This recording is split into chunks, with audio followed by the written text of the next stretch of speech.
Olá, pessoas, e aí, tudo bem com vocês? Espero que estejam muito bem, espero que estejam se cuidando, né? Hoje eu venho aqui trazer mais uma reflexão do que necessariamente um comentário ou uma análise, né? E obviamente uma reflexão que não é minha. Vou trazer aqui um pouco do pensamento ali do filósofo sul-coreano Byung-Chul Han, acerca daquilo que ele chama de sociedade do cansaço, né? Daquilo que ele chamou de sociedade do cansaço. Eu acho que essa é uma reflexão bem interessante, porque eu acho que ela vai dialogar um pouco com vocês, além, é claro, de municiá-los de ferramentas para, sei lá, para uma possível redação, ou mesmo para temas transversais nas questões da prova do Enem, visto que ele está falando ali, ele está fazendo uma análise do ponto de vista da filosofia da sociedade contemporânea, né? E aí considerando ah, principalmente ali o mundo ali pós anos 70, 80, 90, né? E toda a ideologia que se constrói a partir desses contextos e todos os processos de transformações sociais e tecnológicas que acontecem nesse período, nesse recorte. Pois bem, por que eu acho que ela é interessante para vocês que aí estão nesse contexto de fazer prova, nesse contexto de se preparar para o Enem, né? Nesse contexto de, digamos, de solidão preparatória, né? Por que eu estou chamando de solidão preparatória? Porque esses momentos nos quais nós temos que nos preparar para alguma coisa, principalmente coisas que necessitam de treinamento intelectual, né, de muito tempo sentado ali, sozinho, se preparando, isso gera uma ansiedade muito grande, né? Isso gera uma ansiedade muito grande. E o contexto no qual nós estamos inseridos hoje em dia, e aí eu estou falando tanto da pandemia, quanto também eu não estou falando apenas da pandemia, mas nós estamos num contexto no qual vocês aprenderam isso, eu também aprendi isso em grande medida, que todo o meu sucesso, ele é necessariamente um produto do meu esforço, né? Isso eu acho que é um negócio que circula aí na boca de diversas famílias, né? Elas passam isso para os filhos e os filhos realmente crescem acreditando nisso e aí passam isso adiante, né? Os coaches adoram falar disso e por aí vai.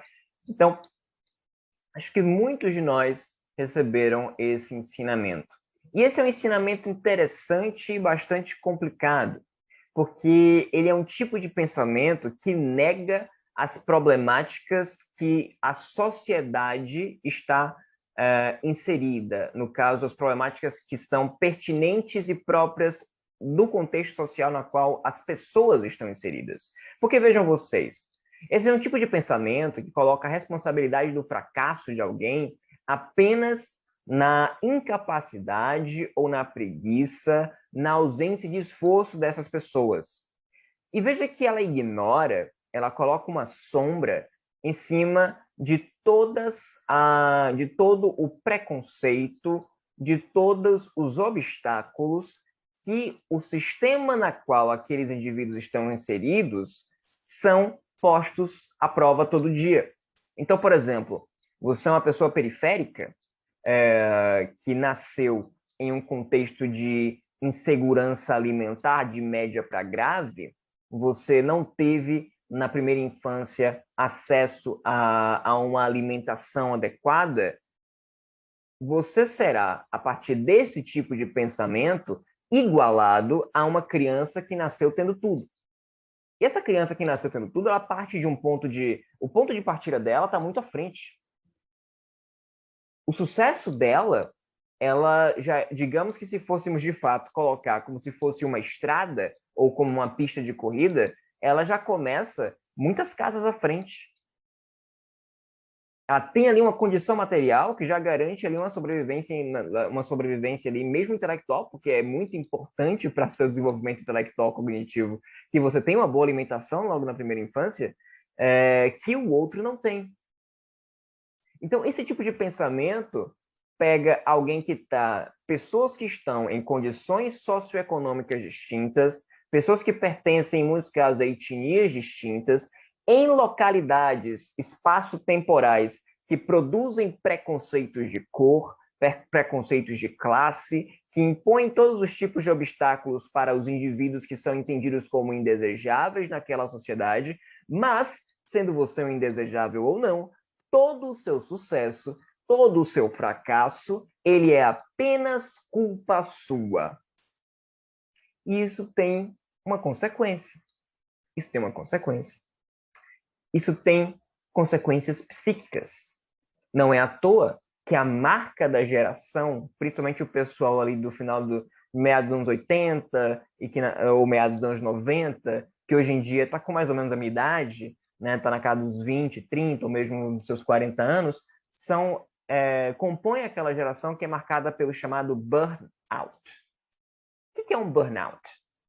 O burnout, e aqui eu vou até citar a definição, né? Segundo Herbert Freudenberger, o burnout é um estado de esgotamento físico e mental, cuja causa está intimamente ligada à vida profissional. O distúrbio envolve principalmente a busca pelo reconhecimento e o foco no trabalho como fonte exclusiva de prazer e sucesso. Então, percebam, e aí trazendo um pouco para o contexto de vocês, que estão aqui se preparando para provas. O sucesso de vocês, nesse contexto, ele será diretamente medido pelo sucesso que vocês tiverem na pontuação lá do Enem. É como se toda a sua vida fosse determinada, ou como se toda a sua qualidade enquanto indivíduo fosse determinada por aqueles numerozinhos na nota na hora de você se inscrever no SISU. Isso gera uma pressão psicológica que vai na direção da necessidade constante de produtividade. E aí vocês devem ouvir o tempo inteiro, vocês têm que estudar o tempo inteiro, vocês têm que aproveitar todo o tempo livre que vocês têm para ficar estudando, vocês têm que, tenho duas horinhas aqui, vou me dedicar às matérias que eu tenho mais dificuldade, etc. E vocês não se permitem descansar. E descansar não é apenas dar uma pausa para que depois você volte a produzir. Isso não tem nada a ver com descansar. Né? Descansar tem a ver com que você permita a sua cabeça não estar preocupada com o fato dela estar perdendo ali 2 horinhas do tempo dela para se recuperar.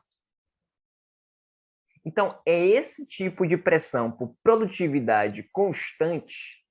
E aí você veja, a gente pega o contexto de vocês do Enem, mas vamos pegar em outros espaços. A definição ali citou o mundo profissional. Então, a necessidade constante de você ter um crescimento o tempo inteiro dentro da sua carreira. A necessidade de você ter promoções o tempo inteiro. A necessidade de você aumentar o seu salário o tempo inteiro para que você consiga adquirir novos padrões de consumo. Ter um carro do ano, ter um celular do ano, pegar o celular do ano e tirar uma foto dentro do carro do ano e postar no Instagram e demonstrar que você tem aquilo em função do seu trabalho, em função do seu sucesso. Você viaja, você não vai viajar para aproveitar e conhecer e experienciar uma novidade ou para ficar em um estado de contemplação com aquele novo espaço ao qual você está ali sendo introduzido. Não, você quer postar aquilo. Você quer mostrar que você passou por aquela experiência. Você quer espetacularizar tudo aquilo que você está fazendo. E isso gera uma sensação de cansaço. Porque dentro desse mundo não há espaço para o negativo. Dentro desse mundo não há espaço para o fracasso. O fracasso é como se fosse a morte. O fracasso é a determinação da sua incapacidade. E o fracasso, pessoas, ele é comum. O fracasso, inclusive, ele é pedagógico. O fracasso, ele ensina. Inclusive, o fracasso, às vezes, ensina mais do que o sucesso. Porque o sucesso, às vezes, ele é muito mal explicado. Até porque o sucesso, ele depende de muitas variáveis, que não apenas o talento e a capacidade individual daquela pessoa que é objeto daquele sucesso. Muitas coisas, como eu dei o exemplo agora há pouco, mesmo a condição do seu nascimento, ele vai influenciar ali no seu potencial e na própria possibilidade de você ter sucesso dentro dessa sociedade que o Byung-Chul Han chama de sociedade da realização, ou sociedade da realização constante. Porque a sua realização é o tempo inteiro necessária para ser espetacularizada, para ser mostrada. E você precisa mostrar você precisa criar, você precisa se produzir enquanto uma pessoa de sucesso. Então você posta lá nas redes sociais os seus melhores momentos, os seus melhores ângulos, né, as horas do dia no qual você está mais bem vestido. E isso produz uma pessoa que parece ser sucesso de ponta a ponta. E isso não é real, isso é uma ficção, isso é um simulacro. Mas isso é vendido como uma realidade, as pessoas são informadas por isso, né? O Facebook, o Instagram, ele recentemente sofreu, gente de dentro veio denunciar o fato de como as lideranças, de como o próprio Mark Zuckerberg sabe o quanto não é saudável o quanto não saudáveis são essas redes e como, inclusive, ele sabe que os algoritmos servem para canalizar discurso de ódio, porque o ódio engaja, o ódio gera interação, o ódio gera conectividade. E isso produz uma sociedade que é, por um lado, baseada numa espetacularização das realizações e o tempo inteiro demonstrando positividade, e, por outro, uma destilação de ódio constante. Então, o que o Byung-Chul Han está nos falando é que existe uma ideia de produtividade que é ultra focada no indivíduo, que coloca ele dentro de um crivo de qualidade ou de má qualidade a partir daquilo que se entende por sucesso. E o sucesso, nesse contexto, é a constante, a permanente produção.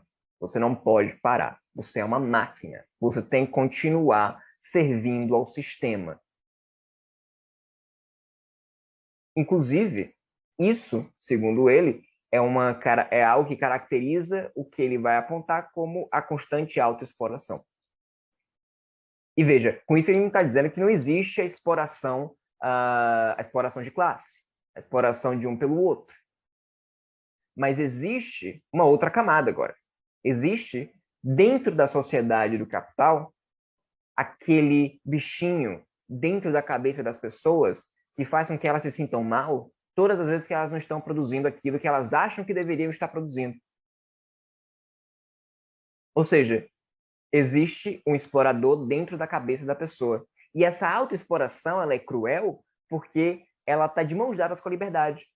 Porque se entende que você é livre para produzir, e aí você é livre para correr atrás do seu sucesso, e você ser aquele ideal de homem americano que faz e se constrói sozinho, mas que